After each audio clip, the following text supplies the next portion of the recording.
I'm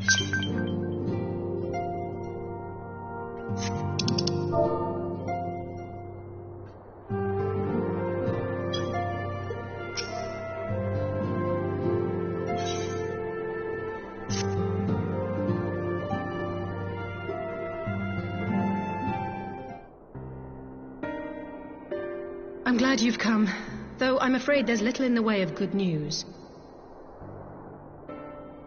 After you left, we reached out to both the Alchemists Guild and Stillglade Fane and attempted all manner of treatments. But the results were always the same. Whatever the answer is, it's not alchemy or conjuring. Why does it have to be Y'shtola and Urianger and not me? Out of all of us, they are the ones who could feasibly have solved this puzzle. And Alphino's still missing. God, it's all going wrong. Where do we even start? A grave situation indeed. Might I be of some assistance?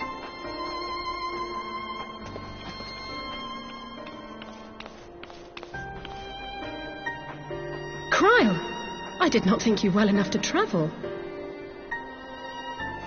When word reached me of the plight of our friends, I could not well stay away. As a fellow scion, not to mention your erstwhile mentor, this is one of those times you should feel free to call on me, regardless of my personal circumstances. Yes, I should have thought of that. Thank you for coming, Cryle. We would welcome your insight. And I should be happy to provide it. Now, what's this I hear about Alphino heading into Imperial territory? That boy always did have some funny ideas. Do you remember the speech he gave when he was accepted to the Studium?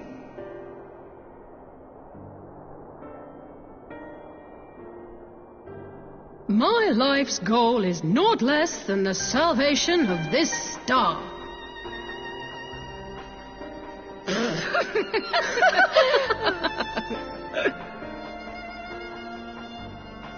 That particular grand pronouncement has been a source of great embarrassment to him, as you know.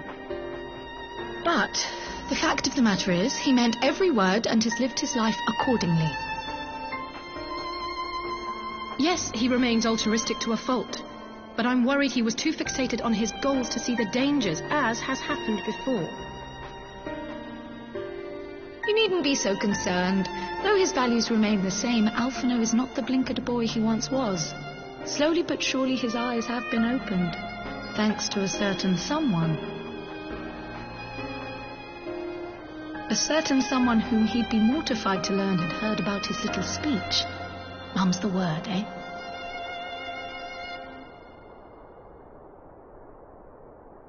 Right, I'd better have a look at our patients. They're in the infirmary, I assume. I'll need absolute quiet, so it would be best if I did this alone. If you'll excuse me.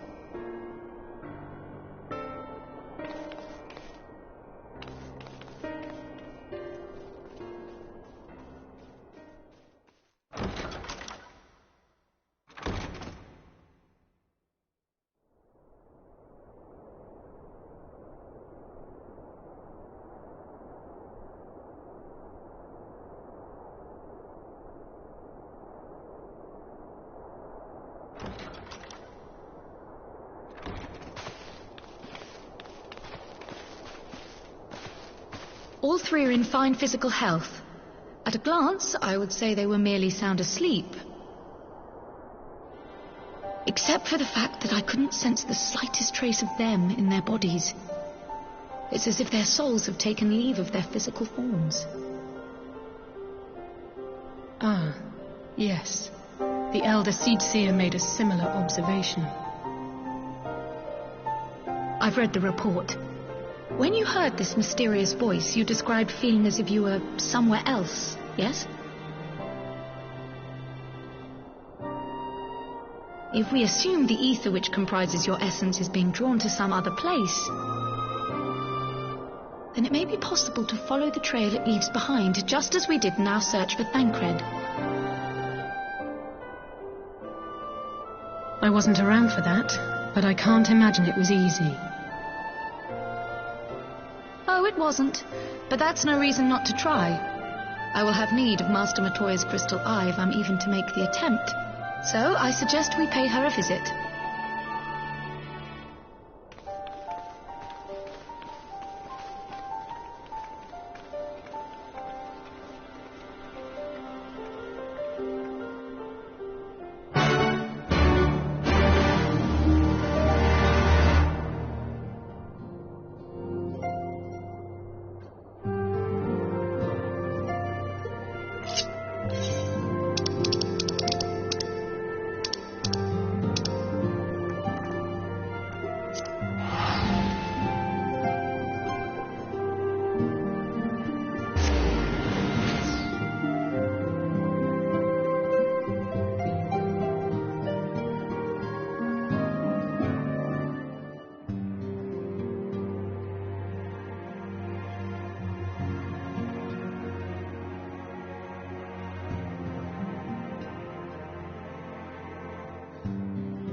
Come to disturb my peace again, have you?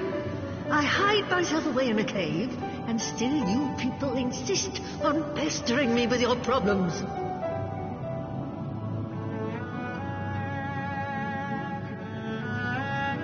Oh, I mistook you for young what's-his-name, but I see now you're the sister. Weren't you supposed to be the lively one? I've seen happier faces at a rain-sodden burial. Well, I'm sorry to dash your expectations, but the situation isn't exactly conducive to gaiety. Ah, that's more like it. Stoller used to spit and hiss like a wild cat, too. Better for a young thing like you to be filled with fire and leave the doom and gloom to your elders. Now, what exactly does this tragic situation of yours have to do with me? If I may, Master Matoya, we have need of your crystal eye once more.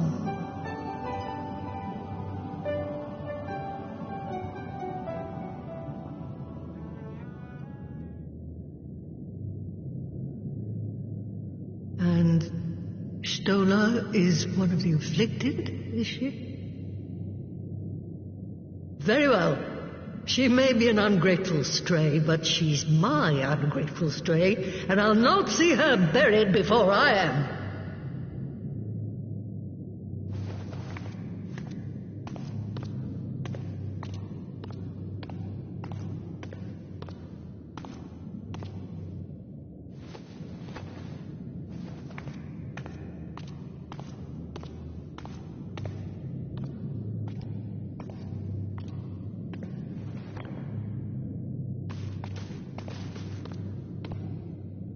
Right, let us see what we can see. I'll begin from where our friends first fell and cast my senses out from there.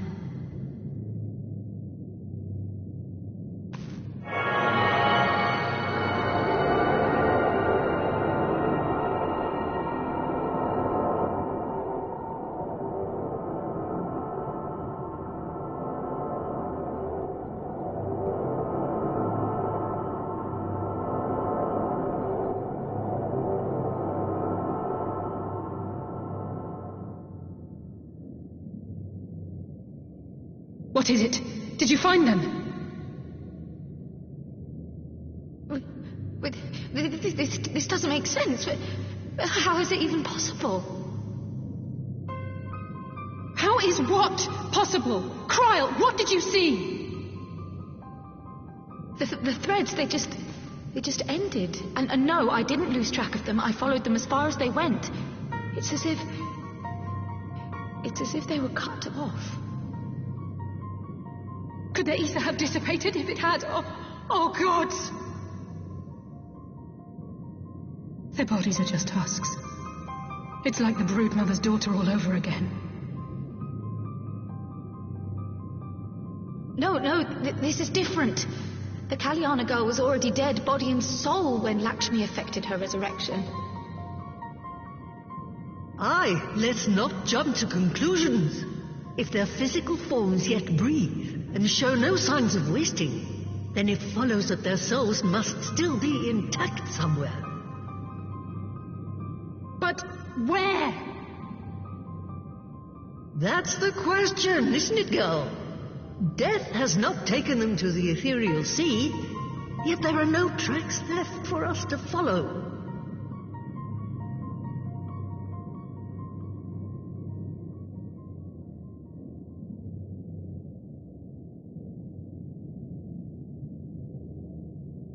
We're no closer to an answer than when we started. But knowing their souls are still out there is progress of a sort. We just have to keep looking.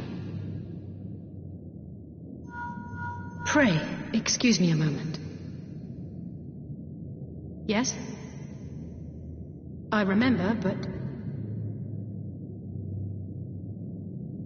What, to Alamigo? We're on our way. That was Lee's. Apparently, a group of Populares have defected to Alamigo, and Maxima, the envoy Alphino left with, is one of them.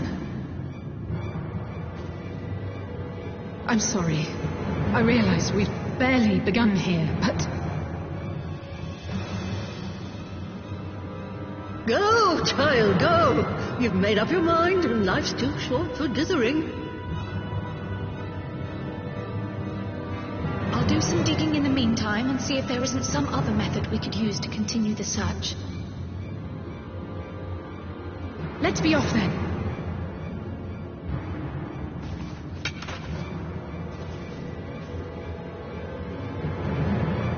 Oh, not again. The enchantment barely seems to take these days. I chalk it up to old age, but I doubt it's that simple.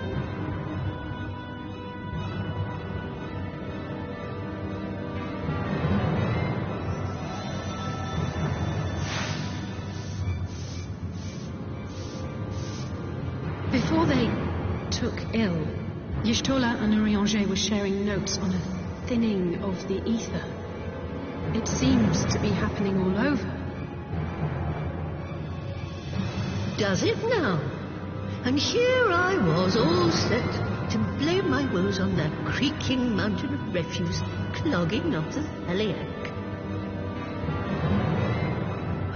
fear something has gone awry. Still, there's naught to be gained from starting in shadows. You can only do what can be done, and that but one thing at a time.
I'm sorry to drag you halfway across the realm, but when Maxima mentioned Alphino, I thought you'd want to hear the news in person.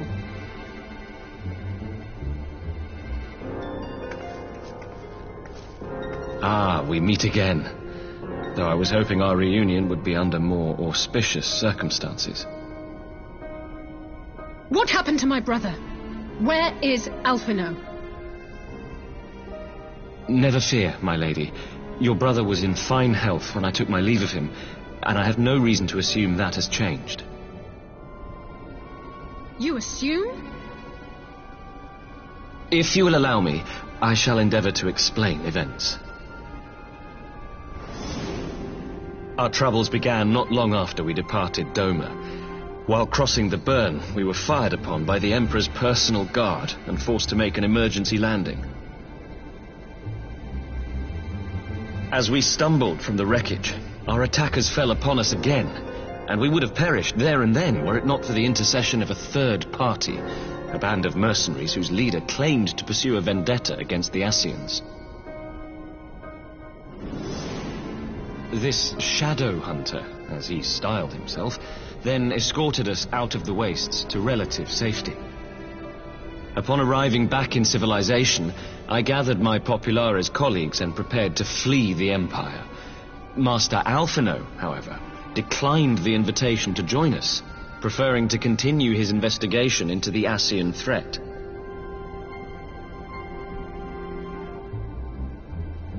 Well, at least he's not lying in a heap in the burn. Tell us more about these Ascian hunters. Who are they? And is Alphino still with them? He is. As to who they are, I'm afraid I have nothing to tell you. Beyond the fact that they root out and destroy Ascians, they were unwilling to divulge anything which might serve to identify them. They would not even reveal their next destination. But Master Alphino asked to accompany them all the same. Since parting company with your brother, we've been engaged in a game of cat and mouse with the Emperor's guard. We made our way through province after province, finding the army busy restoring order wherever we went, until we finally arrived here in Alamigo. I can't thank Commander Aldin enough for giving us such an unexpectedly warm welcome. I'm not inclined to turn away refugees, no matter which land they call home. And if they can tell me how things lie in Garlemald, all the better. On that subject, there is much I would tell you. During the course of our journey, we heard tales that an entire rebel army had been slaughtered in the space of a single night. It would seem my former comrades grew tired of putting down uprisings in the conventional manner, and chose instead to bring a formidable new weapon to bear. Details were sparse, but the rumor alone was enough to dampen the flames of rebellion. I have also heard reports that several companies have withdrawn from their designated provinces and begun marching westward. It is my assessment that the Empire's forces are mobilizing for a large-scale military engagement. Westward? You mean they're getting ready to invade Alamigo? We knew this was coming, but not that it would be so soon. We've barely even begun to shore up our defenses. They won't stop an invading army. No, they won't. Dispatch messengers to the Alliance leadership requesting reinforcements, and send word to our officers in the field to hasten completion of those border fortifications. Prepare to meet the Imperials head on!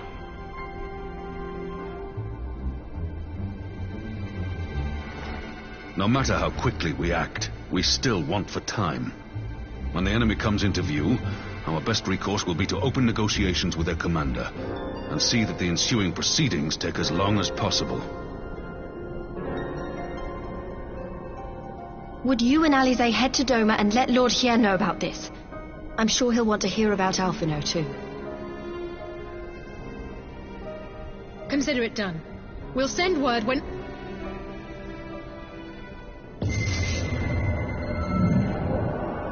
Untold sorrow must be changed. Ahead looms a calamity.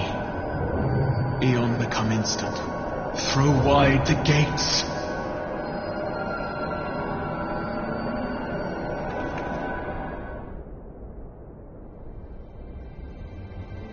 Oh, you heard it too. Well, at least we're both still standing.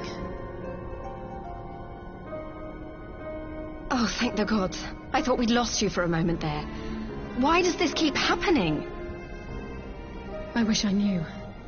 Nothing we've tried has brought us any closer to an answer. We'll keep working on it. But first, we need to go and see Lord Hien.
It seems the engineers have matters well in hand. Should the barrier work as we intend, Doma will be free to reinforce her allies in Alamigo without fear of weakening her own borders. Honored friends, the time has come to put your hard work to the test. Start the generator.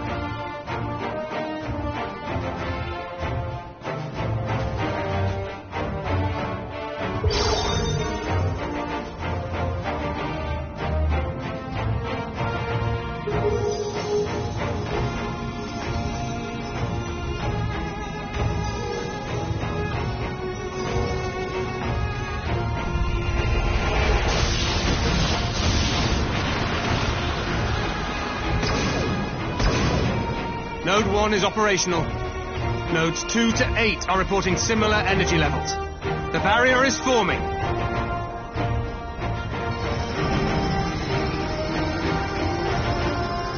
1,000 yards. 2,000. 3,000. Expansion remains smooth. No fluctuations detected.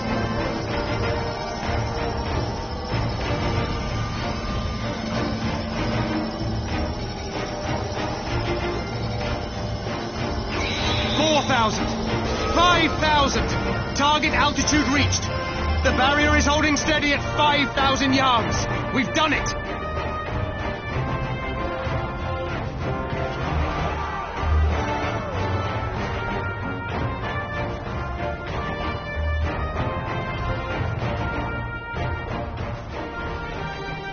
Is that an Imperial airship?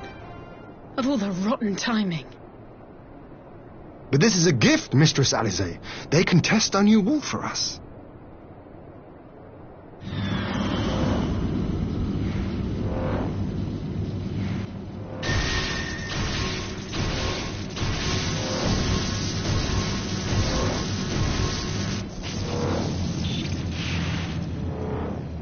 Seems solid enough, though I was hoping for a fireball.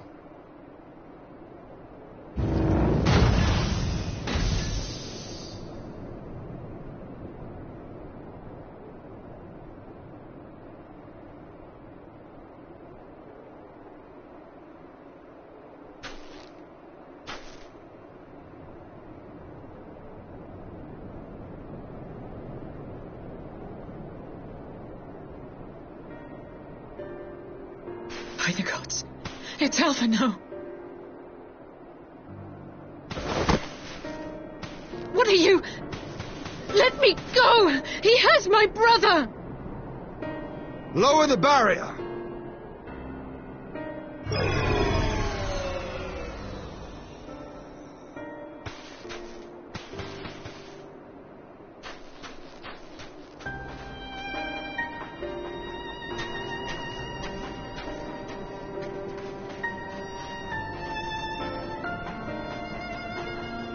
Be at ease, girl. The lad is not dead, merely locked in slumber. No, not him too.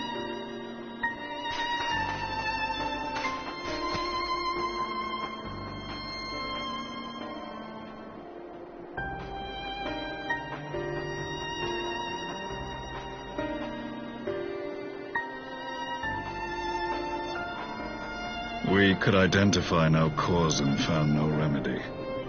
Thus I sought to return him to Doma, and into the arms of Lord Hien himself, it would seem. It is a day for fated reunions. Would you not agree, adventurer? Or should I address you as the Warrior of Light?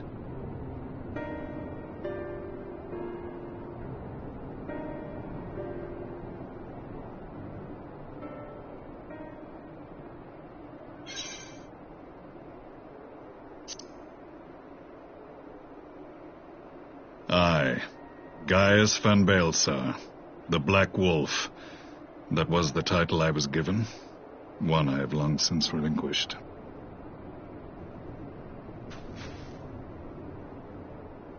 Stand down. The legatus of the 14th Imperial Legion died in Castrum Meridianum. I am no more than Gaius Baelsar, a man without rank or allegiance. Impossible. There's no way you could have survived. Do you remember how it unfolded? How I was deceived by La Habrea? How I was convinced that reviving the Ultima weapon would allow me to bring peace to Eorzea? The Ascian used me, as he used so many others, all to further the restoration of his wretched god. Yet even with the might of Alec at my command, you bested me. And as the Praetorium went up in flames, I was content to burn along with it. For a moment, at least. A moment of folly. To surrender my life thus would have been to betray all who died for my cause. It was for them that I dragged myself free of the rubble, and swore vengeance on the Ascians.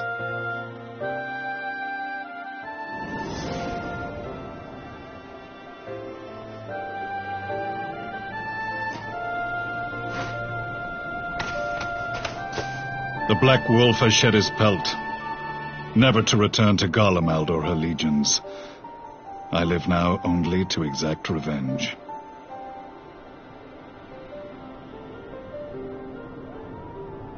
My principal quarry was to be La Habrea, whom I gather you have since ushered onto oblivion. But so many more remain.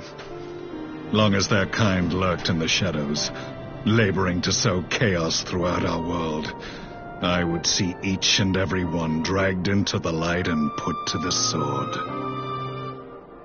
Are the Scions not of like mind? In this single respect, perhaps. Then I shall continue the partnership the boy began, and share what intelligence I have acquired. Among the Ascians, the black-masked ilk are subordinate to those who wear red. This you already know. Yet among the red there exists a hierarchy. Those set adrift with the shards clearly stand below those still joined to the source. Nabriales, who once dared to intrude upon the rising stones, belonged to the former group, and while he was indeed a dangerous foe, his powers were inconsequential next to the paragons of the source.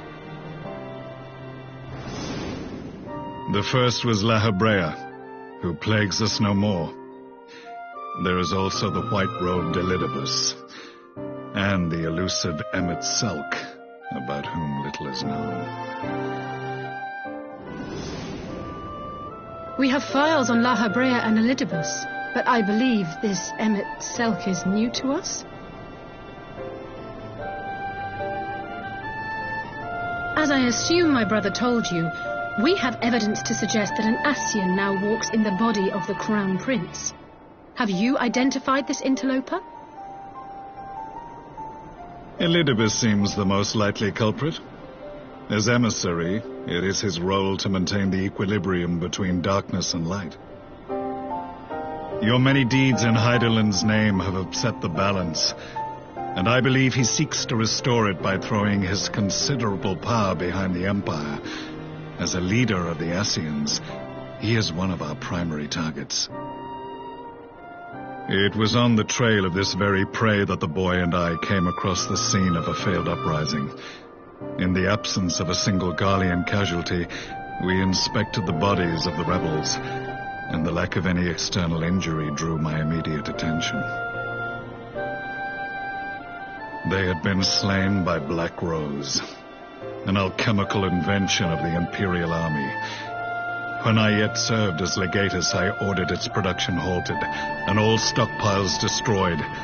Toxic gas is not a tool of conquest, but of extermination. Toxic gas? This must be the new weapon Maxima warned us about. Something deadly enough to sweep away all resistance in a matter of hours. Gods. You don't think they're planning to use this in Alamigo, do you? Put your fears to rest. We infiltrated the production facility and destroyed all existing stores of the chemical along with the plant itself. Even should they rebuild the operation, they will not soon manufacture another batch. Regardless, I would draw your attention to a directive we discovered in the plant's records.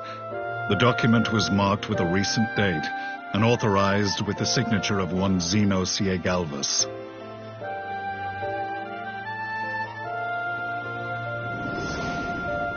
A dead man signing the death warrant for thousands. 'Tis bad comedy.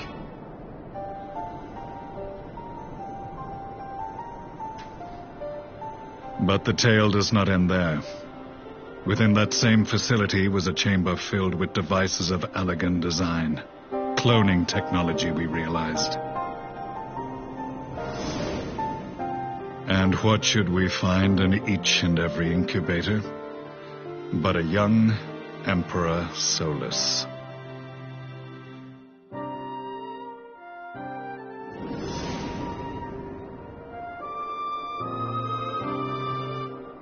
All of which prompts the question, were the Ascians responsible for these abominations, or was it the will of the Emperor? I must know which hand guides the Empire. Though I have given up my rank, I am yet a son of Garlemald, and I will fight for the future of my homeland.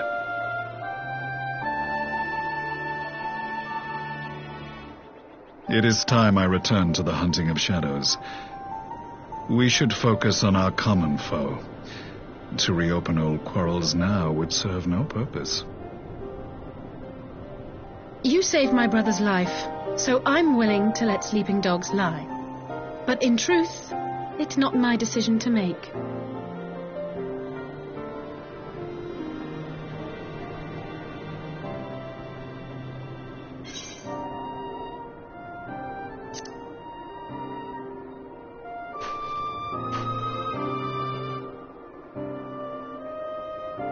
There was a time when I scorned those who placed their faith in false gods, even as I, in my blinkered conviction, place mine in Ascian promises. Unlike yours, my strength of will and my restraint was found wanting. We shall meet again, warrior of light.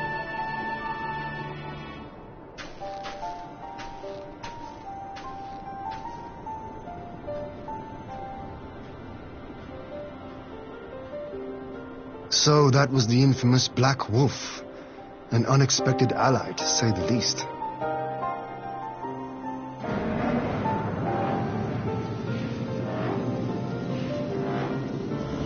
Well, I am content to leave the fine-tuning of the barrier to cleverer minds.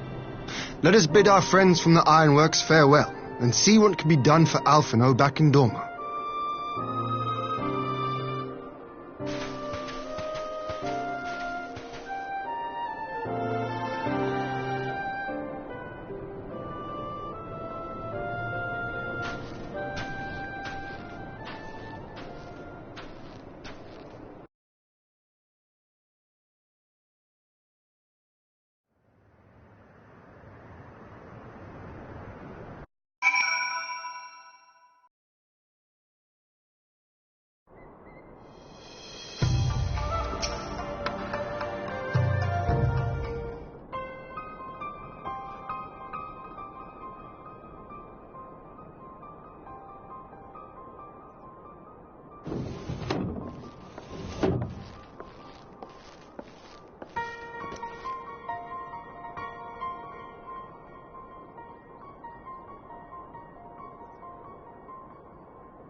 Our supplies at Black Rose have been ruined, but the new plant is already under construction. We should have the first batch ready in time for the offensive, Your Radiance. See that you do.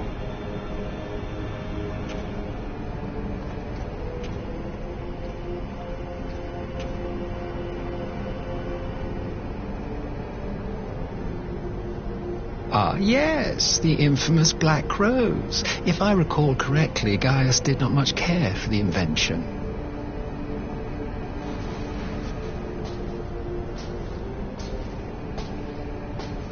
A ruthless and indiscriminate weapon indeed, this airborne poison.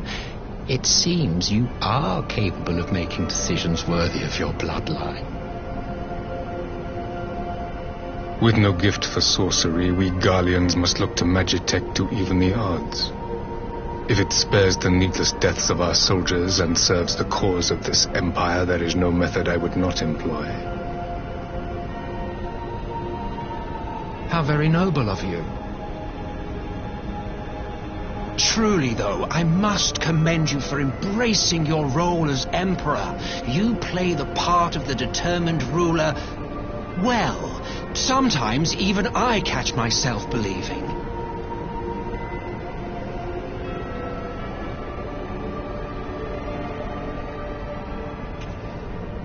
A silent agent of death. Now that I think on it, Black Rose may well possess the perfect aspect. Slowly but surely, the deluge of light has worked upon the ether here in the source, and the gas should be most susceptible to its influence. Well, I shall leave you to your own devices. Go forth and bloody the land with your grand and glorious war.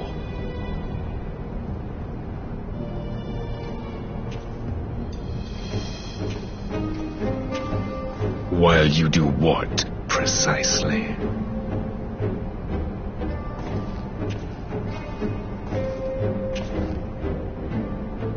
Need you ask? I will be doing what all Ascians do.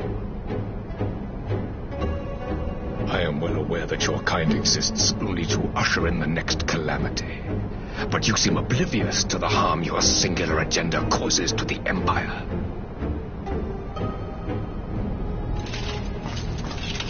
You cannot have forgotten the events which followed your mortal demise.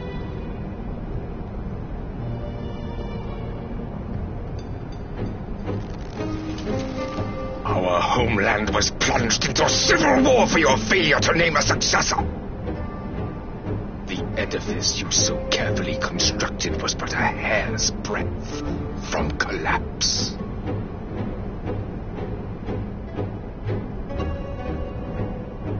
Are you truly so naive? You thought me oblivious to the consequences of a departure so painstakingly timed? It was by design? Well, of course it was. Though I will admit the resulting panic exceeded even my wildest expectations. But how can you be surprised? Throwing the world into disarray was the very purpose for which this nation was, as you say, so carefully constructed.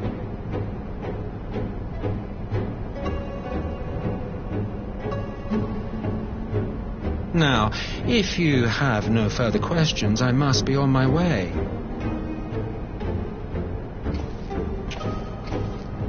Since we may not meet again in this lifetime, it would be remiss of me not to offer a word or two of gratitude. I really must thank you for this surplus of vessels. I can mold any host into my own image, but having bodies tailor-made for me in this fashion is so much less tiresome. You dabbled in Allagan cloning techniques, yes? It certainly is a compelling, not to mention entertaining, field of research. And of all the options available, you chose the founding father on whom to experiment. You have a twisted streak to you, Varus. Like grandsire, like grandson, hey?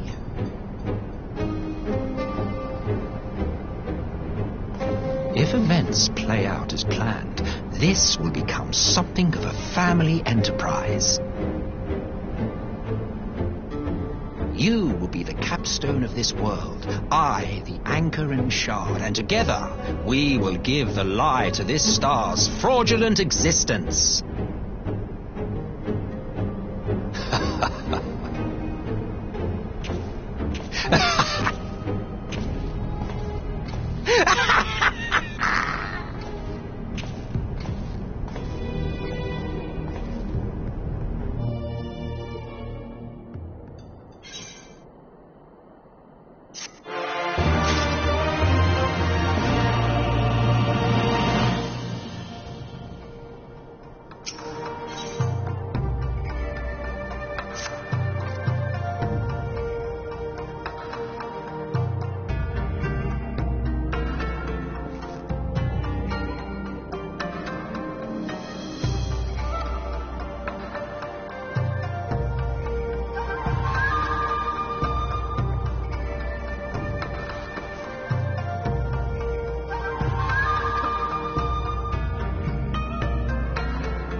Welcome back, you two. Greetings, Lord Here. Glad you could join us.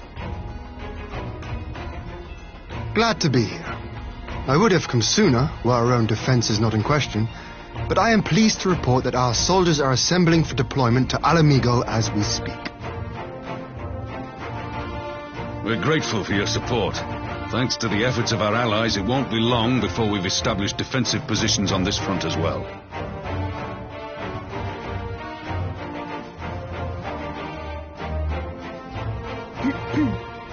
We have some good news, too.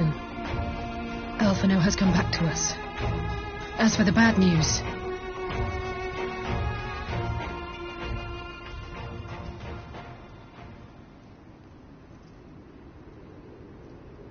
So, Alphino won't wake up, Gaius van Baelsar is alive and hunting Ascians, and the Empire is planning to poison us all with toxic gas.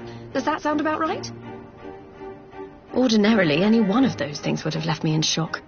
But the way things have been lately, it's all starting to seem pretty normal. Getting back to your report, are we sure this Black Rose is the weapon Maxima was talking about?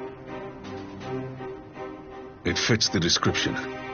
And it seems we have Alphino to thank for sparing us an early demonstration of its effectiveness. I have a feeling this won't be the last time his bravery in the Empire will serve us here in Eorzea. The threat of an unknown weapon has had us all on edge. But now that we know what we're dealing with, we can take steps to defend against it.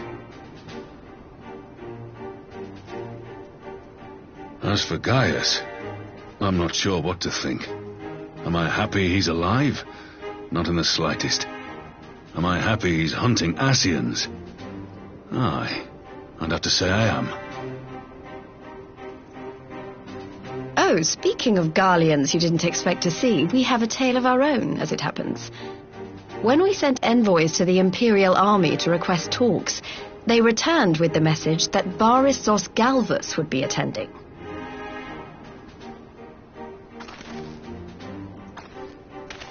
The Emperor himself.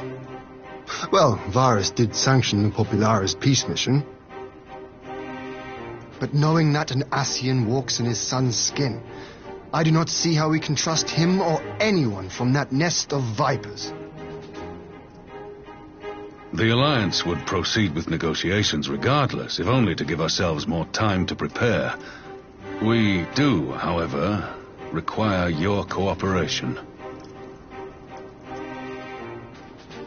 Right. Yes. So, as a condition for the talks to go forward, the Empire has requested that a member of the Scions be present. There'll be a representative from each Alliance nation, of course, but I'm afraid we have to ask that you come along too.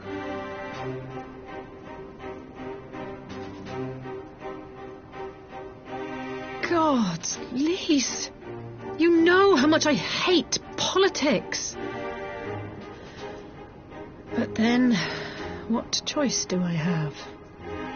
Alphino and the others aren't going to do it. Very well. I shall attend as the Scion's representative.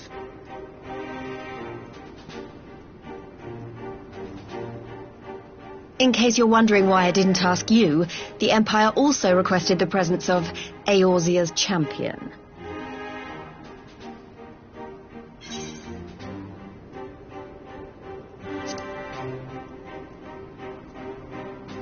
That's settled then. We don't know what Varys means to bring to the table, or why he wants you there, but having you close at hand will make all the difference. The meeting will take place on the border. Anticipating an early assault, we mean to position the bulk of our forces nearby. The Alliance leaders should already be on their way. Once you're ready, we can head out and join them.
Esteemed representatives of the Eorzean Alliance, on behalf of the Garlean Empire, I thank you for inviting me here today. As this parley was convened at your request, I invite you to speak first. Very well, Your Radiance. I, Nanimo Ulnamo, 17th in the line of Ul, should be pleased to oblige you. As recent events in Alamigo and Doma have made plain, the subjugation and exploitation of neighboring nations is not a sustainable policy. Should this day end in war, you may very well defeat us, but you will never extinguish the people's desire for freedom. Though it may not be in our lifetime, there will be another revolution, another war, and the cycle will continue. Doma has entered into a concord with the nations of Eorzea, a partnership wherein we recognize one another as equals. Garlemald could be afforded similar treatment. You need only set aside your ambitions and join us in paving a path towards peace.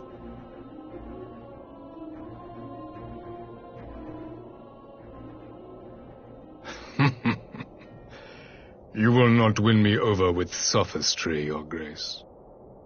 As you know only too well, this alliance lacks the strength to keep the peace within its own borders. Even now, your struggles with the beastmen continue unabated. Divided, you sow this fertile soil with the seeds of your differences and reap naught but discord and chaos for your trouble. Eorzea must be united under one leader, one purpose. I would offer you both and bring an end to your strife.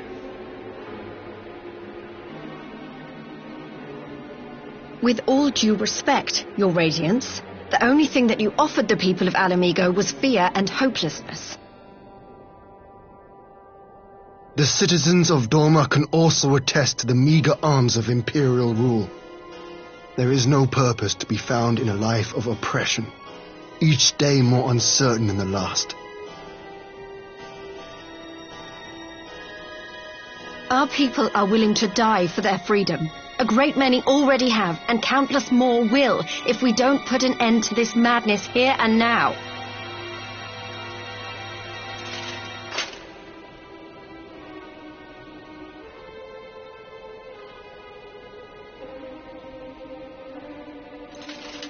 We brought order and stability to your lives. This madness and bloodshed is of your own making. You broke the peace, not Garlemald. Peace. Order. You kill our peoples, despoil our lands, take everything that is ours. And what? You expect us to lick the boot that grinds our faces into the dirt?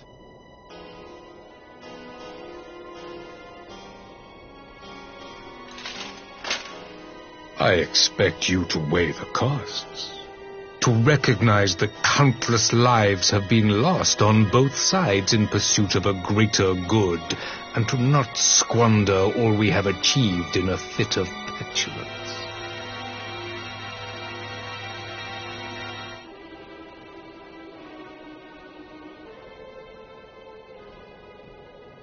Your Radiance, I fear I can personally attest to the dangers of pursuing one's vision with such righteous fervor. For 1,000 years, the Holy See of Ishgard waged war with dragons.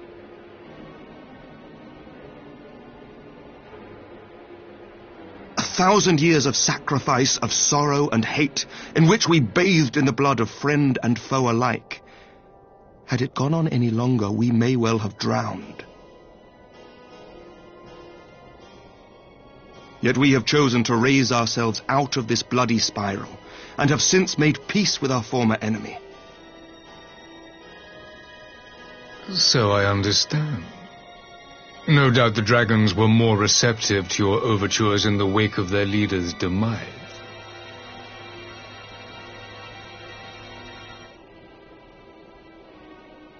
You speak of peace, yet use war to achieve it. Your father would not have bothered to obscure his intent with honeyed words.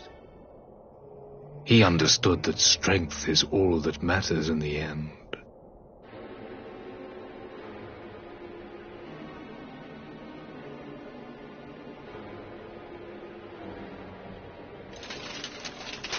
Without his clarity of vision, I can but wonder what will become of Ishgard and her people.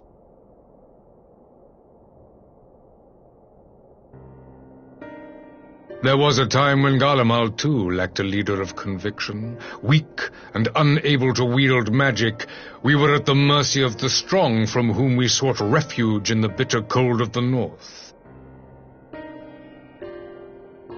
Were it not for the discovery of ceruleum and the subsequent development of magitech, we might never have gained the power to take back that which was rightfully ours.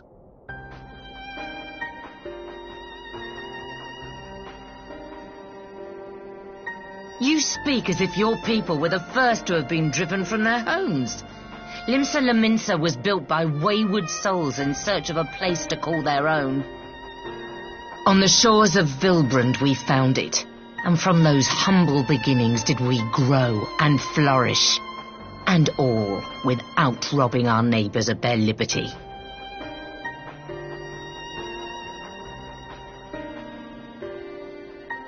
So saith the pirate. Am I to believe that you simply asked the kobolds to yield up their lands and that they were happy to oblige you? That you did not drive them out like rats in the hold of one of the many ships seized by your privateers?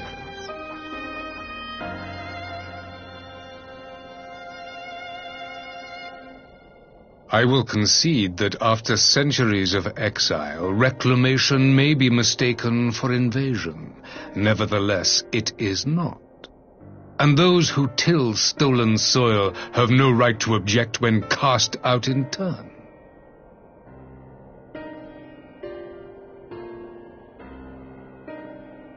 Your uncompromising nature rivals that of the Ixal. They too lament circumstances which they themselves perpetuate. Were they but to embrace peace, we would welcome them with open arms. Indeed, some few have done just that, and now receive of the Twelve's Wood's bounty. Would that your people might learn from their example.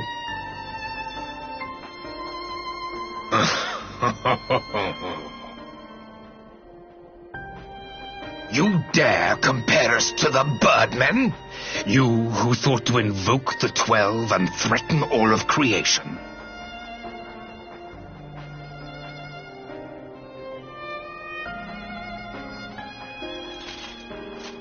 I came here in the hope of finding some speck of common ground, but I see now these discussions will accomplish nothing. Despite what you people may believe, I am not wont to choose the sword over the olive branch. 'Tis but a pity men are loath to accept one without first being shown the other.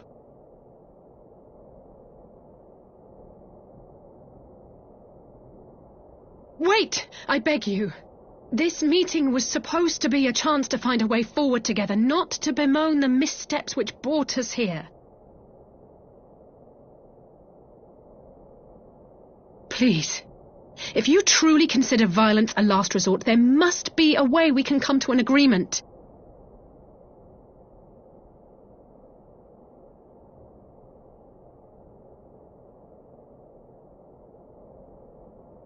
As Mistress Alize says, we did not come here to bicker over the past, but to discuss how we might strive towards a brighter future. Emperor Varys, may I suggest a short recess, that all present might compose themselves prior to beginning anew?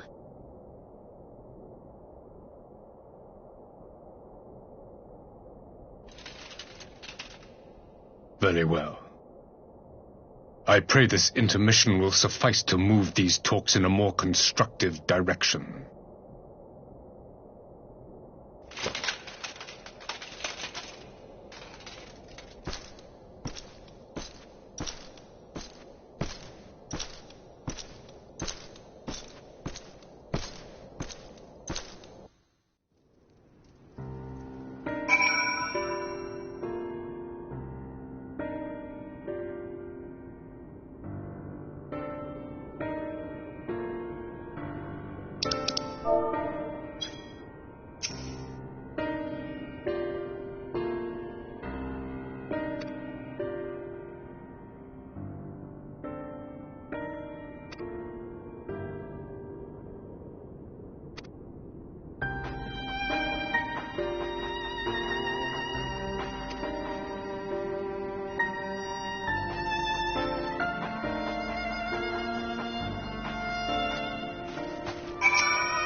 Now then, who would have the floor? Before we resume, I wish to offer you an apology. After you graciously accepted our invitation to discuss an armistice, we have done naught but rebuke you at every opportunity. I believe I speak for all of us when I say we are deeply sorry for our discourtesy.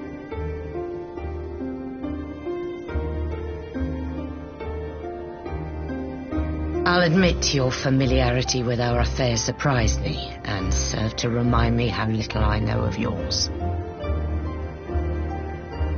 I think all here can understand the desire to reclaim one's homeland. But why expand further? That is my question. If I may, the answer can be found in the Imperial doctrine they took great pains to impart to my people.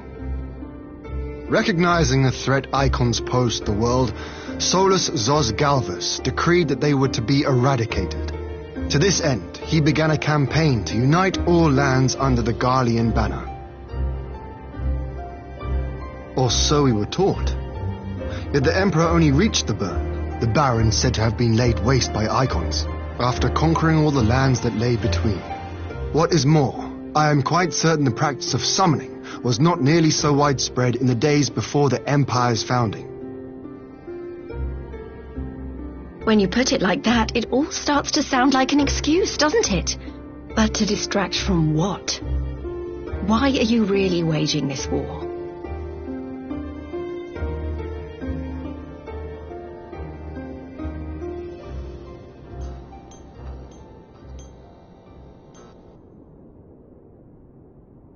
Finally, you ask the right question.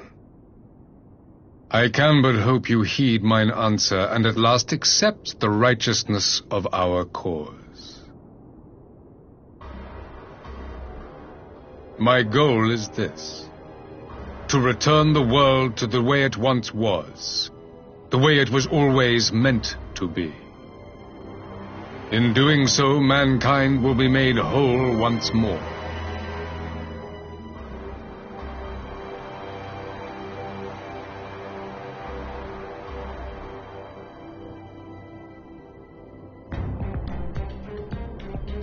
No longer will we suffer from the dissension born of our differences.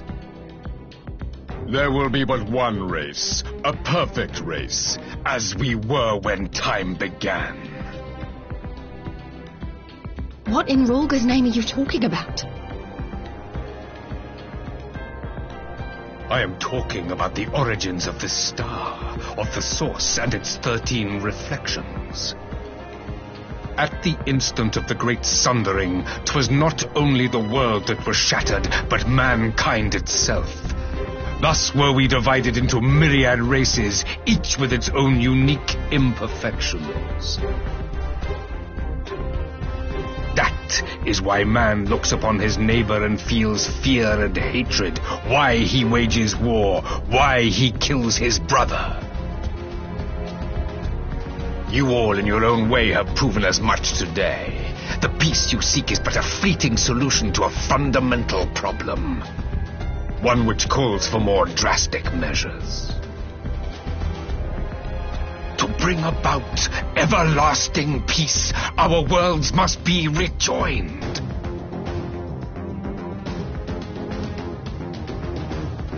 That is the goal the Empire would see realized. The glorious future unto which we shall one day shepherd mankind.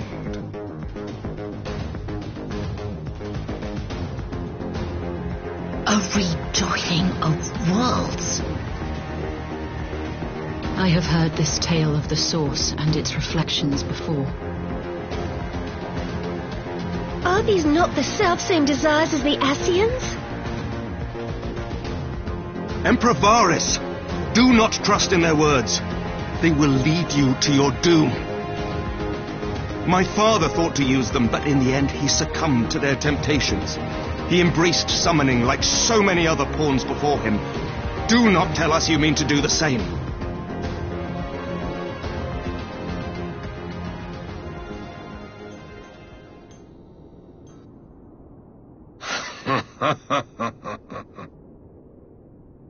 To be a pawn, free from the burden of choice, would be a blessing.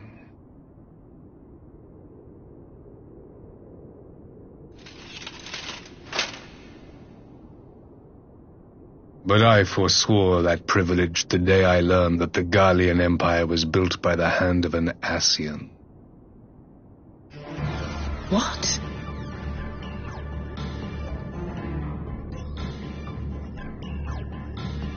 Yes. My grandsire, the former emperor, is of their number. And who better to build an empire capable of bringing about the calamitous change we desire? Would you condemn me for this alliance, for bowing to the will of these shadowy masters, when the prize is true and lasting peace?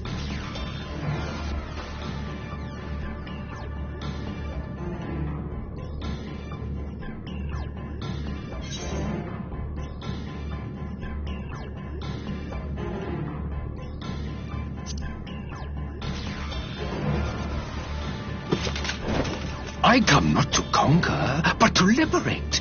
To free man from the prison of divergence. Imagine a world united. One perfect race beneath a single standard. An army before whose might these servants of darkness and light would fly, as leaves in a storm, never again to meddle in man's affairs. We would be the masters of our own fate. I bid you join me, not as subjects of Garlemald, but of a new nation. And together we shall win freedom for ourselves and generations yet unborn. You want to trigger another half-dozen calamities? You can't be serious!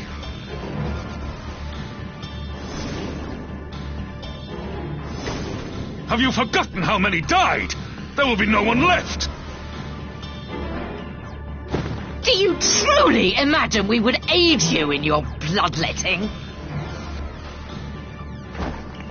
It is unthinkable, unconscionable.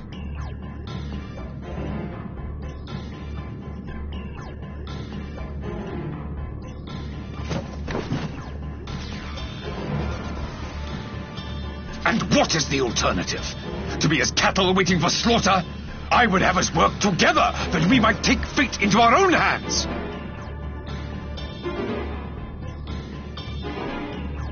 Into your hands, perhaps.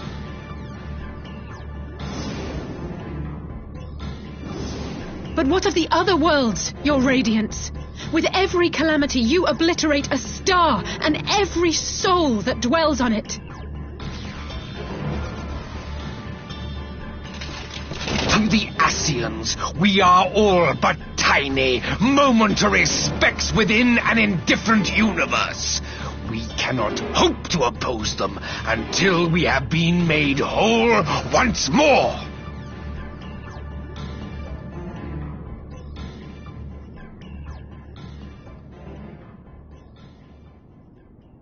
Are these truly the words of Garlemald's ruler? The flaws and foibles which you so abhor are what make us who we are. Every nation, even yours, Emperor Varys, is made whole through the combination of these imperfections, the strengths of one compensating for the weaknesses of another. While it is true that man succumbs all too often to anger and avarice, he may yet overcome his baser instincts through the forming of bonds with others, fostering community and cooperation. That the protector of an empire should not only reject these fundamental truths, but seek to change them at so dear a cost to life is indefensible. Such a man is not fit to govern.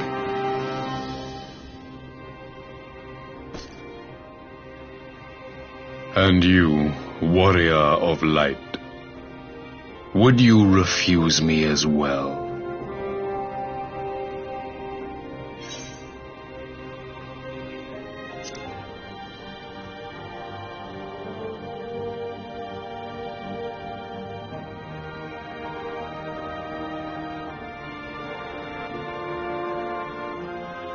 It would seem the Alliance is of one mind on this matter.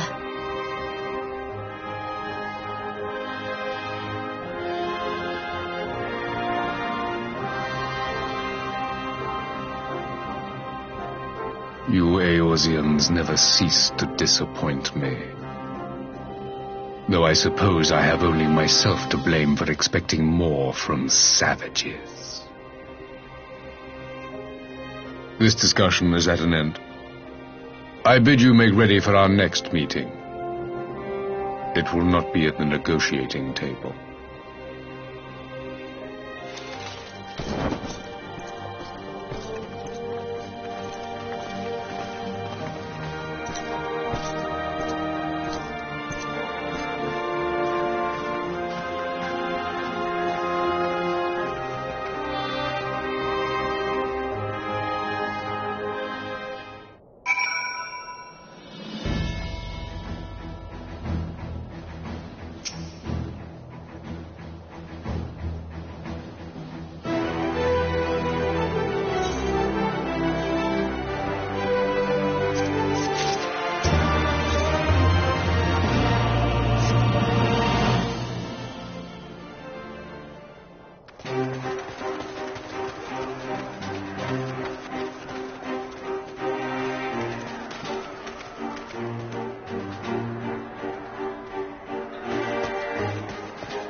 I'm not sure what I was expecting from our meeting with the Emperor, but it wasn't that. Still, at least we know now what he's really after. Aye, a future built on a mountain of bodies. I too want the Ascians dead, but not at any cost. The last of the reinforcements from Dorma arrived not long ago. I pray it will be enough. Given the Emperor's stated goal, this is a battle we can ill afford to lose.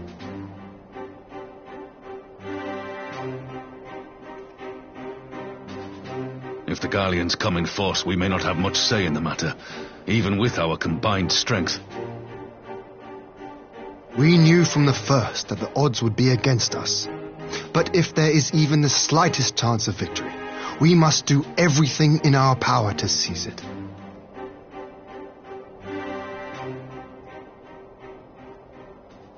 We must seize it, full stop. Hear, hear!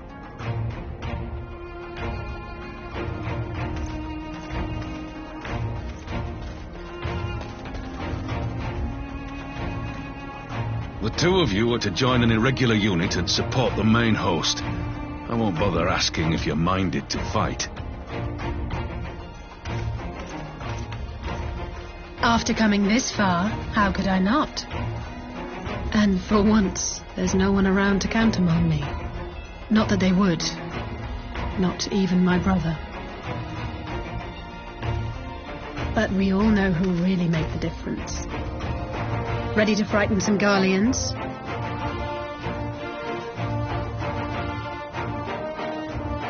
I wouldn't want to be on their side. Might I ask you to accompany the Dorman contingent? They are strangers here, and your presence would do much to raise their spirits.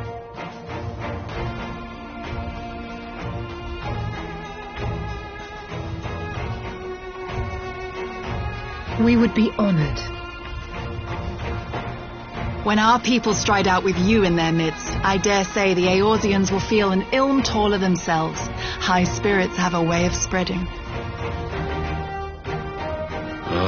What I wouldn't give to join you. But my duties as field commander will not allow it. I leave the front lines in your capable hands.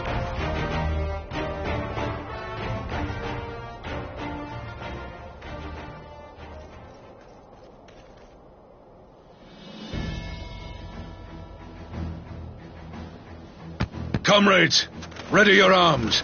The hour of battle has come. May the crystal guide us to victory!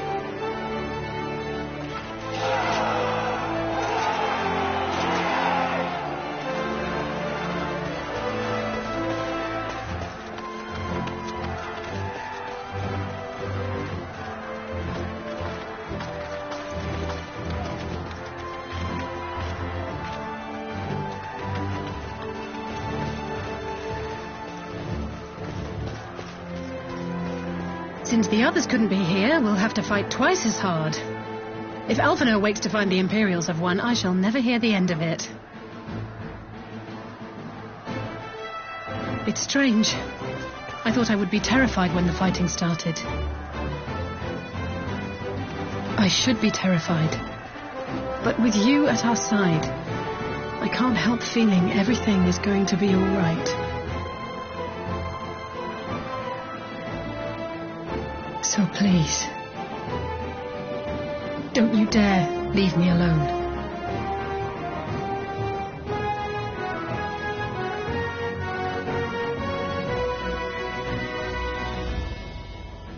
No matter what happens, we have to survive together.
to me!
back!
You underestimate me!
There you are, and none the worse for wear.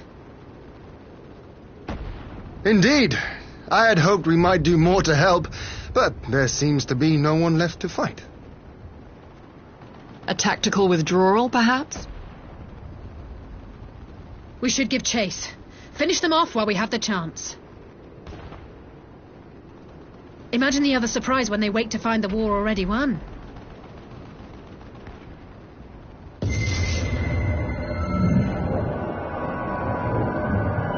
The light will expunge all life. Only you can forestall the calamity. Throw wide the gates. No! No! No!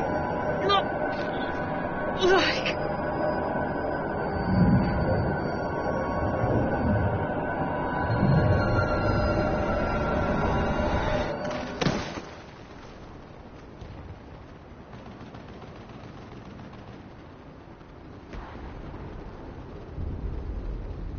Oh no. Don't tell me. Are you all right?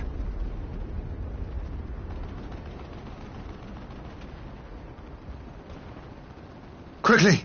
We must get her back to the encampment.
There have been several skirmishes along the border, but as yet neither side has delivered a decisive blow.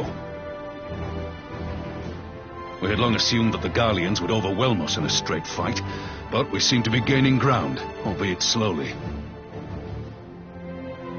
As to why that might be, the most likely explanation is that they have yet to commit all their forces.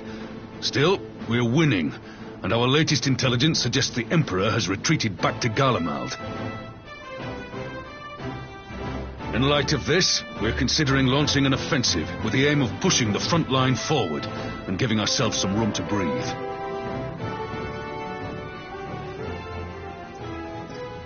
Commander! The Imperials! They've broken through our defenses to the east.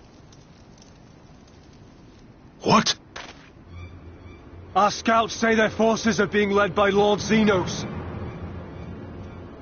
Lord Heian and Commander Hext have taken their troops to provide support, but we don't know how long they can hold out.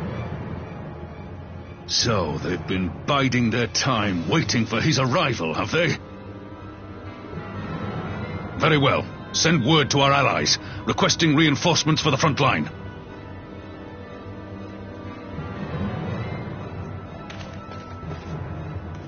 Should the worst come to the worst, I may need to enter the fray myself.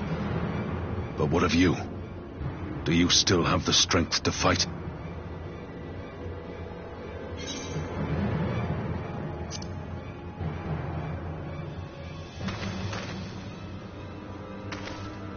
Much obliged. Given the choice, I'd take you over 100 soldiers.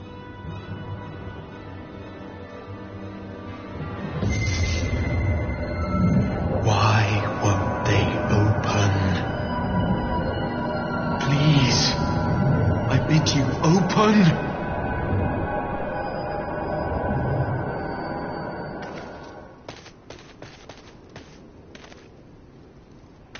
What's wrong? Is it the voice again? Are you sure you're in a fit state to do this?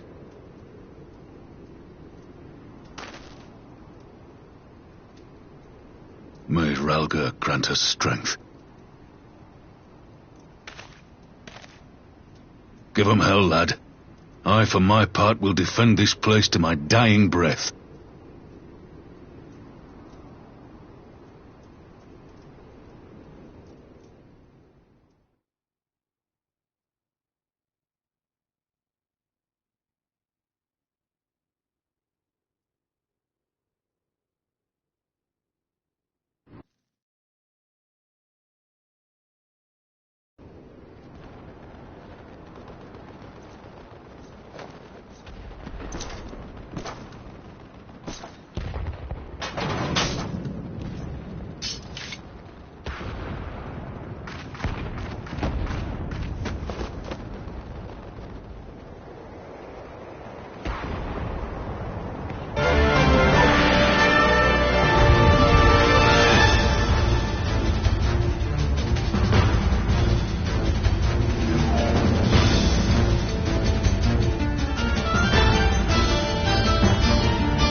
Here it comes!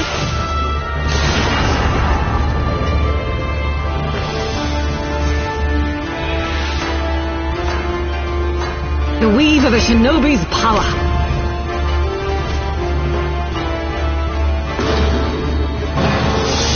The art of my forebears.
Magic? With a Garlean body? That's hardly fair.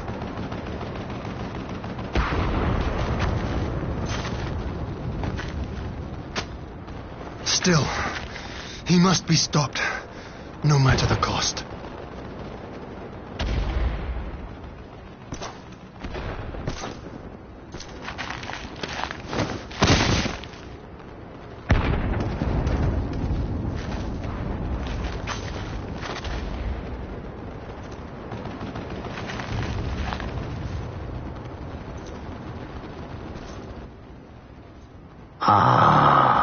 Bringer of light. It has been too long.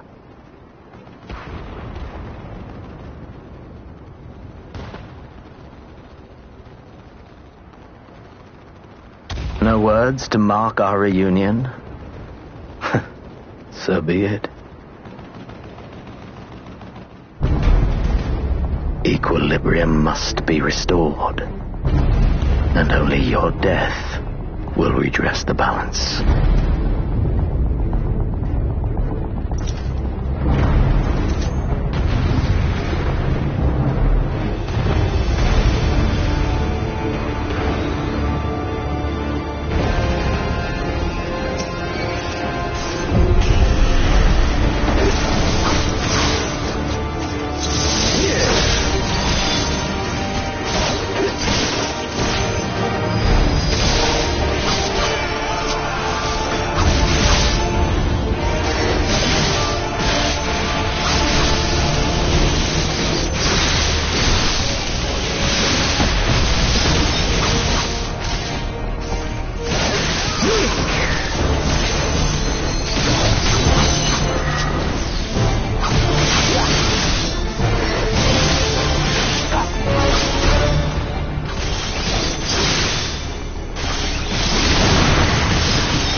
Your mother chose her champion well. Yet, for all your strength, you will still fail.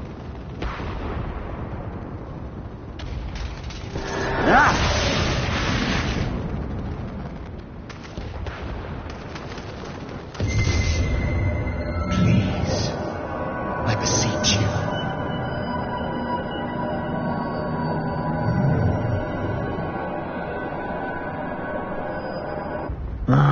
Someone calls to you. Too late, alas.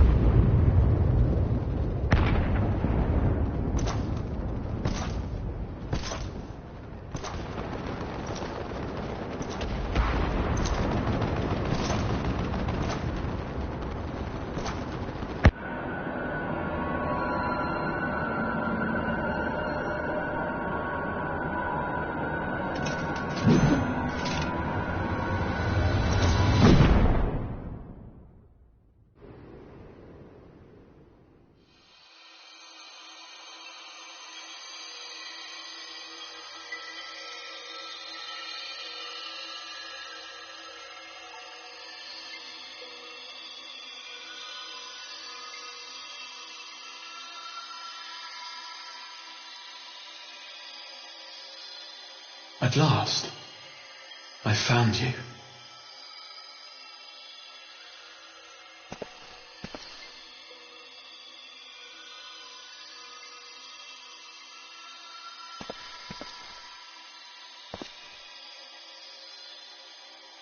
Please, there's no cause for alarm.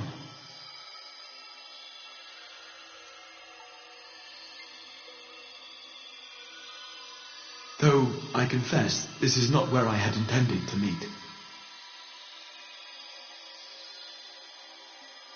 But the place of our meeting is of no consequence, like the war you wage. Win or lose, the path you walk leads only to oblivion. The better path leads you here, to me. I have need of your strength.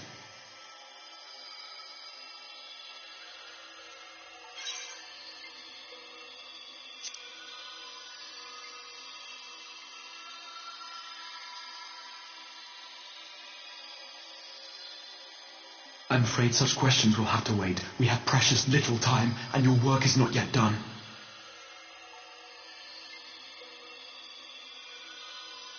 Go to the Crystal Tower. I have left something for you near its base. It will serve as a beacon of sorts, one which I pray will help you on your journey. All you need do is find it. I will take care of the rest.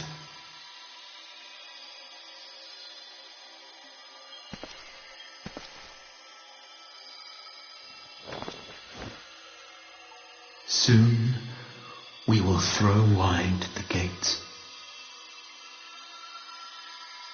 and the path to the first will be yours to walk at last.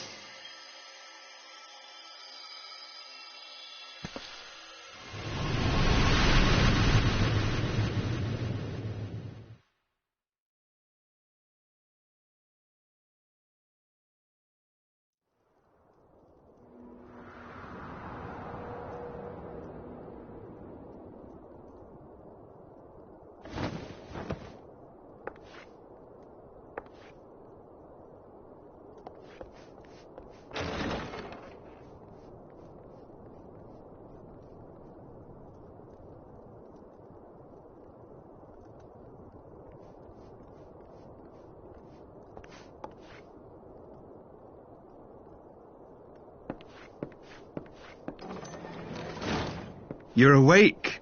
Thank heavens.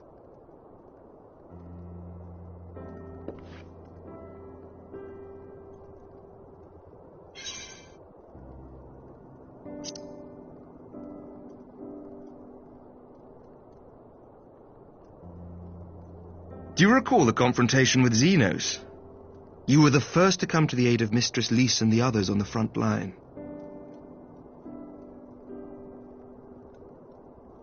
In the midst of your duel, It is said you faltered, and that the Crown Prince seized the opportunity to deliver a mortal blow.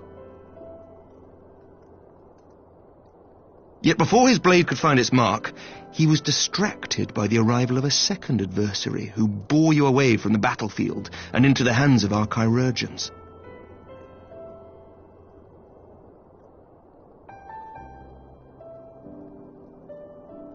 Lest you wonder, he left before you awoke. As is his wont.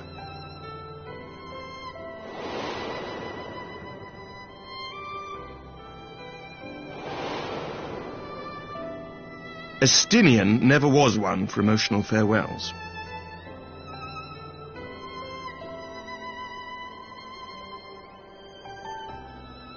Though Xenos bested all before him, the battle clearly took its toll, for he retreated shortly after your rescue.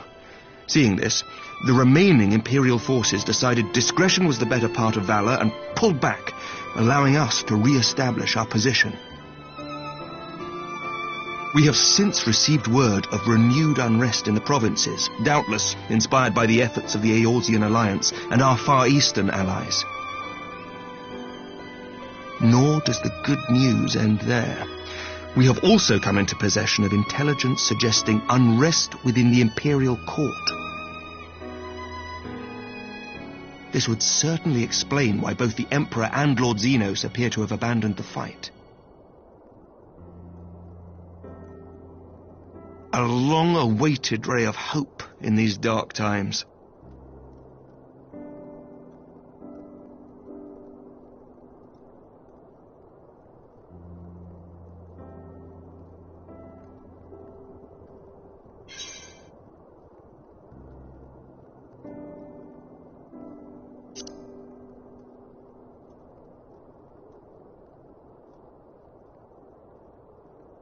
Yet to awake, I'm afraid. But please, concentrate on your own recovery for now. You have carried the hopes of some half-dozen nations, and we are all eternally grateful for your efforts. But no one is without their limits, not even you. Leave this fight to us, my friend. You have earned your rest.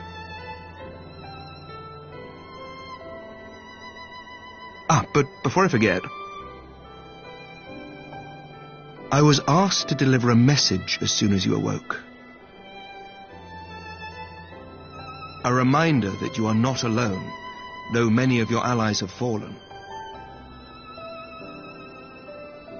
When you are well and rested, you are to return home, where friends will be waiting for you.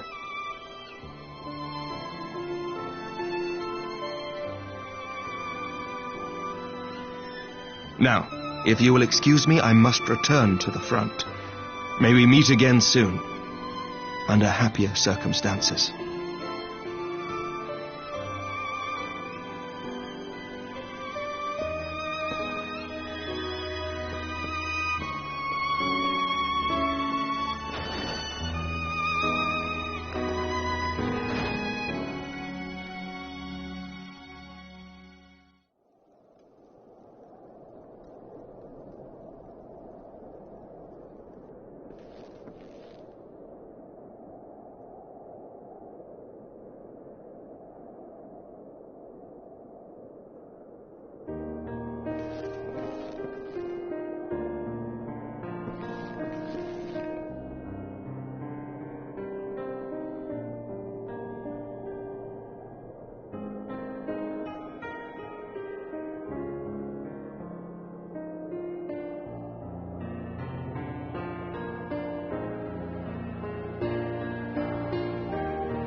I rushed back as soon as I could. I swear, my heart nearly stopped when I heard you'd collapse like the others. What in heaven's name is going on?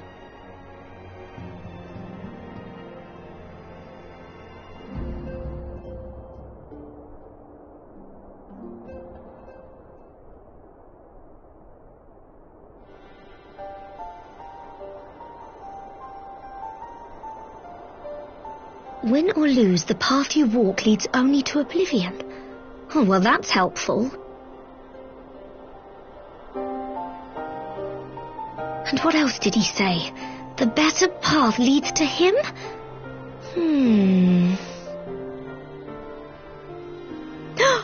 If his is the voice you've all been hearing, perhaps the others are with him.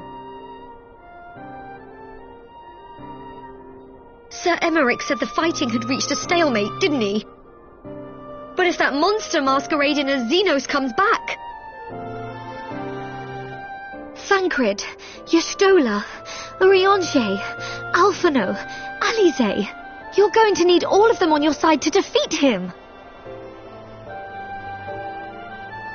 And I forbid you from going to face him on your own, do you hear me?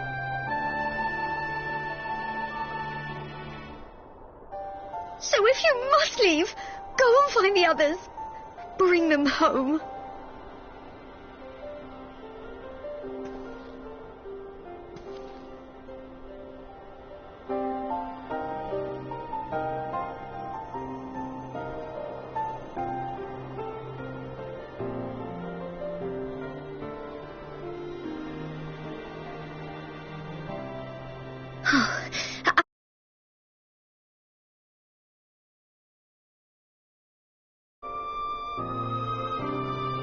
But I'm sure I remember hearing that the tower was blocked off.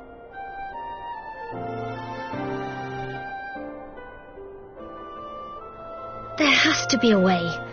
If anyone would know, it's Sid and the researchers of St. Coinac's find.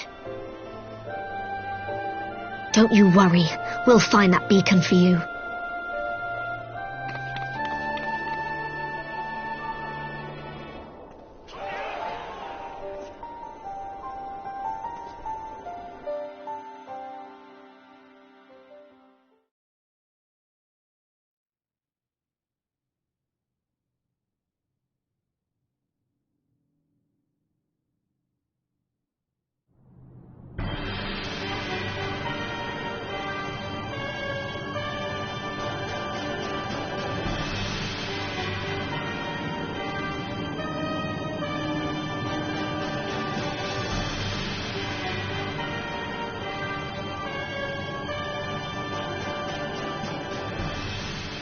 I pray you have good reason for abandoning the front. How could I remain there while the rumor that my son is possessed by a demon spreads like a sickness here at home? I will not be made to fight for the throne a second time. But what of you? Did you not tell me you would destroy Eorzea's champion with the ease that one might swat a fly?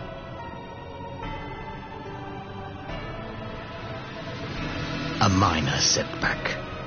He will not escape me again. Where is your grandsire? I would have word with him. How should I know? Do you hide from each other's sight as well? I imagine he's doing what all Ascians do. He must have found a way to take advantage of this turmoil. Men are not pawns to be played with, Ascian. You underestimate us at your peril. This war will not be decided by you and yours. Man must choose his own fate, and I, for my part, will do all within my power to see Garlemald emerge victorious.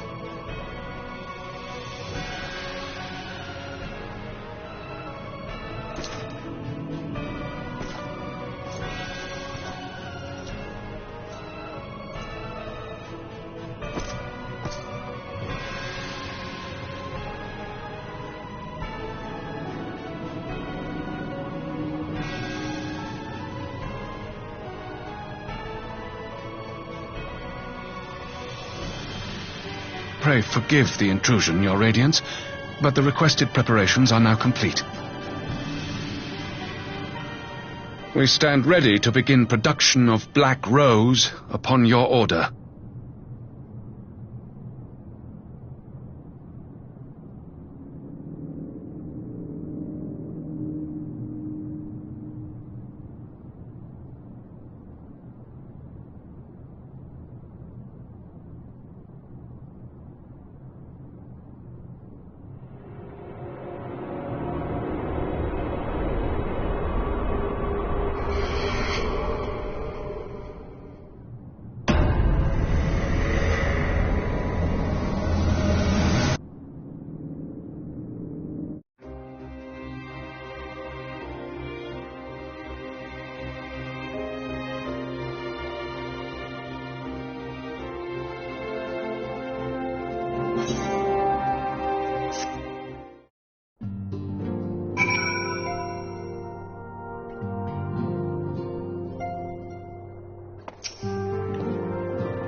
My enemy, my friend, had I been but a step faster.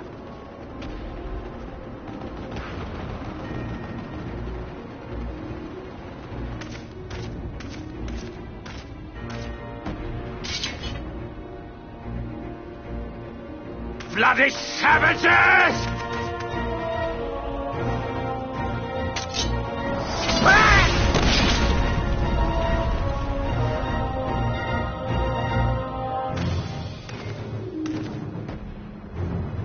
A pity your hunt leads you elsewhere.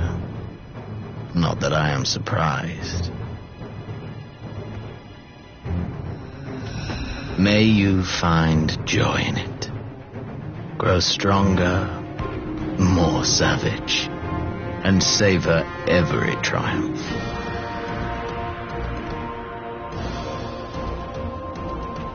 In the meantime, I will reclaim that which is rightfully mine.